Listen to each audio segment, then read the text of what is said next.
You may be seated. Before we begin our Torah reading this morning, Jeremy, along with all of his other preparations for reading Torah and Haftorah and davening, has also prepared for us a little bit of an understanding of his Torah portion, Shoftim. So if you would give your undivided attention to Jeremy, he will share with us words of Torah right now. Music is the mediator between the spiritual and the sensual life. These words were spoken by one of the greatest composers of all time, Ludwig van Beethoven. Music is the area where either while playing or listening, we go to a different place and state of mind. We are often judged by what we look like outside, but music speaks to who we are on the inside. My Torah portion, Shoftim, literally meaning judges, begins with Moses' directions to his people.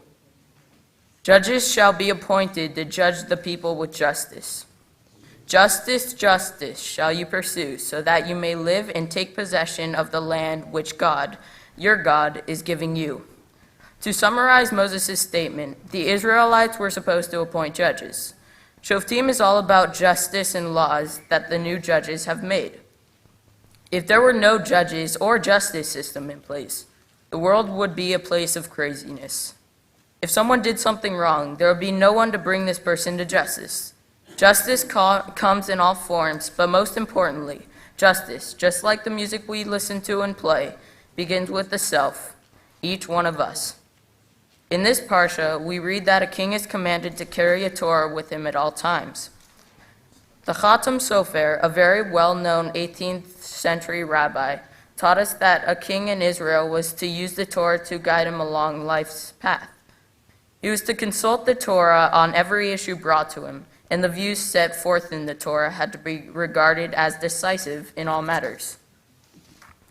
If I was to hold a Torah scroll in my hands at all times, whether at school or in the supermarket, I would constantly be reminded of God and justice. This is why we say blessings before any action in Judaism. We say the motzi before we eat bread to remind ourselves where the bread came from. In a few moments, I will say a blessing over the Torah to remind myself what exactly the source of Torah is all about. These are reminders and reminders only. If the reminders do not lead to any action, then they are useless. In one of the most popular songs in this country, America the Beautiful, we sing, "Confirm thy soul in self-control, thy liberty in law."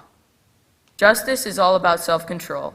If we are reminded to do good in this world by our judges and justice system, then this world would change from sensual to spiritual.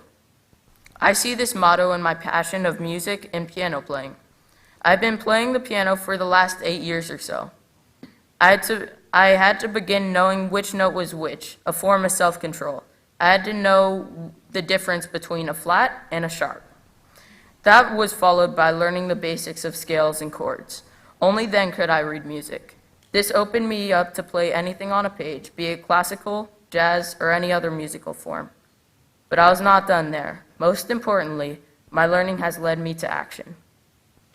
Last week, I went to Fairwind's home on Roscoe Boulevard, just down the street from here, and performed a pre-dinner concert for the residents there. Beyond the actual entertainment, the purpose behind the music was to bring a sense of happiness and energy to their lives, even if for a few short moments. Our tradition teaches us, mitzvah gereret mitzvah.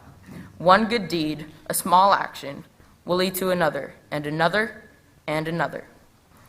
This is what I believe Beethoven was teaching us. All the notes in our lives add up to a beautiful composition.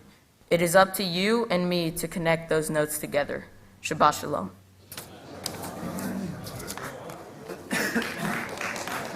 Jeremy, that was words well spoken. Not just the way in which it was spoken, but the content of what you said, important lessons for all of us this morning.